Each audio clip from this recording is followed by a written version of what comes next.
Pag-usapan natin ang 5 lessons kung paano yumaman.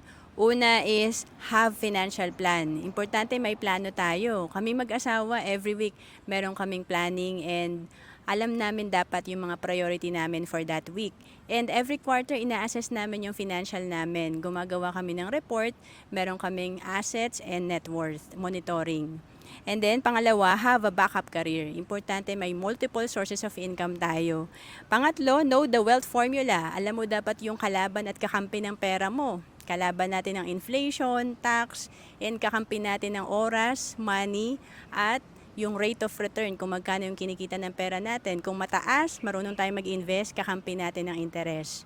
And pang-apat, build passive income. Importante may mga investment tayo, negosyo, paupahan, para meron tayong passive income. Ito yung kahit di ka magtrabaho, may income ka pa rin. And pang-lima, focus on your